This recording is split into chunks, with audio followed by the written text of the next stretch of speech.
The sound of the slap echoed through the marble halls of the courthouse. For a moment, everything went silent, even the air seemed to freeze.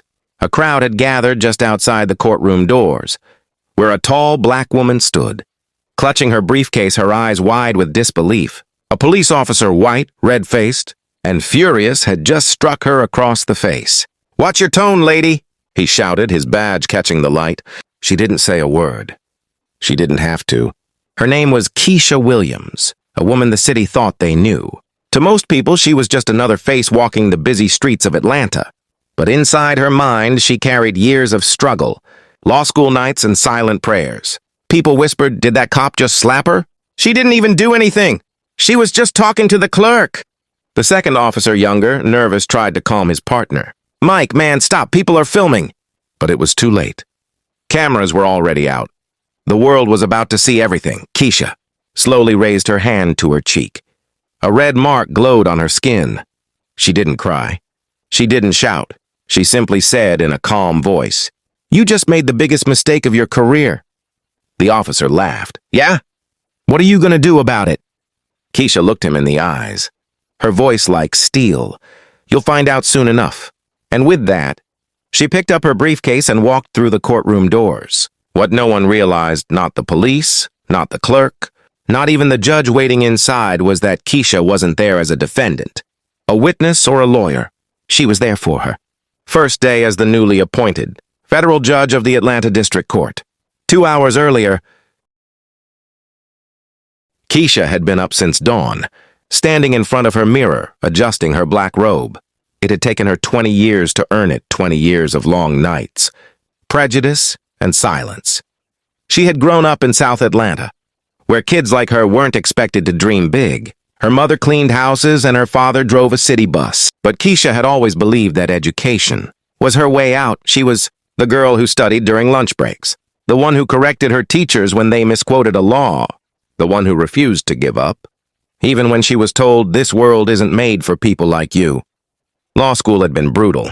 She faced humiliation, isolation, and constant doubt. Once a professor told her, "You should consider something easier, maybe social work."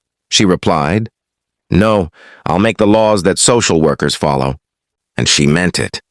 Now she stood outside the courthouse, moments before stepping into her new role.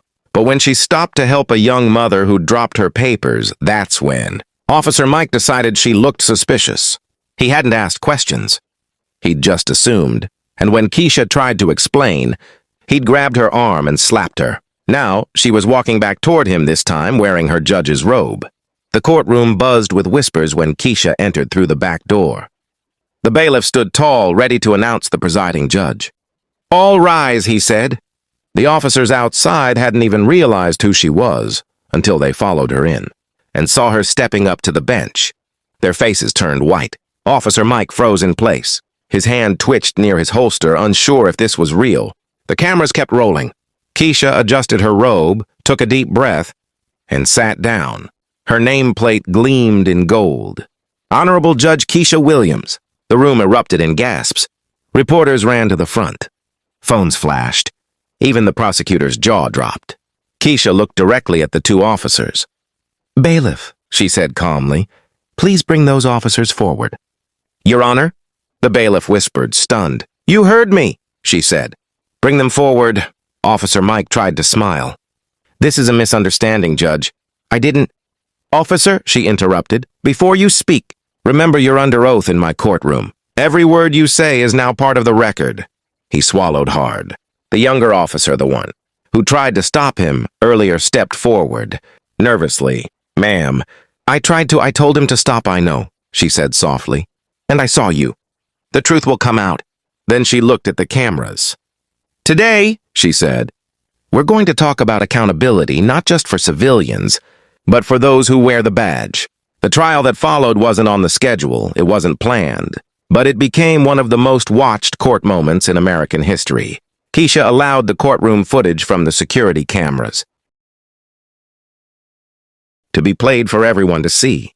The slap, the shouting, the disrespect, the look of arrogance on Officer Mike's face. He looked smaller now, sitting in the defendant's seat. "You see," she said to the audience, "when power goes unchecked, It turns into abuse, but when power meets truth, it bends. Officer, Mike tried to apologize. I didn't know who you were, ma'am. I thought, that's the problem, she replied, her tone sharp but steady. You thought I was beneath you. You thought my skin told you who I was. You thought you could humiliate me because I looked ordinary. The room fell silent. Then she looked at the camera again, addressing the people watching online. Let this be a lesson not just to him, but to every person who thinks justice depends on color, class, or uniform. Justice doesn't kneel. It stands tall. When the video ended, the entire courtroom stood and applauded. Keisha didn't smile.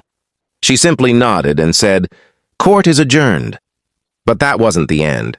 A week later, the story had gone viral. News channels called her the judge who changed the system. The officer was suspended and later removed from duty.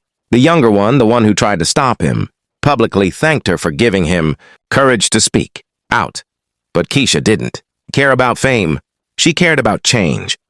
She started a justice education program training officers to confront bias, teaching young lawyers how to stay strong under pressure, and reminding everyone that respect isn't earned by a badge, it's earned by behavior. One night, as she left the courthouse, she saw a young girl waiting outside. The girl said, "Ma'am, I saw your video. I want to be a judge like you."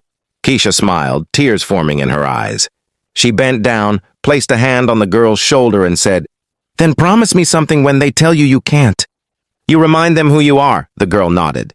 Keisha looked up at the courthouse lights, her robe fluttering in the night breeze.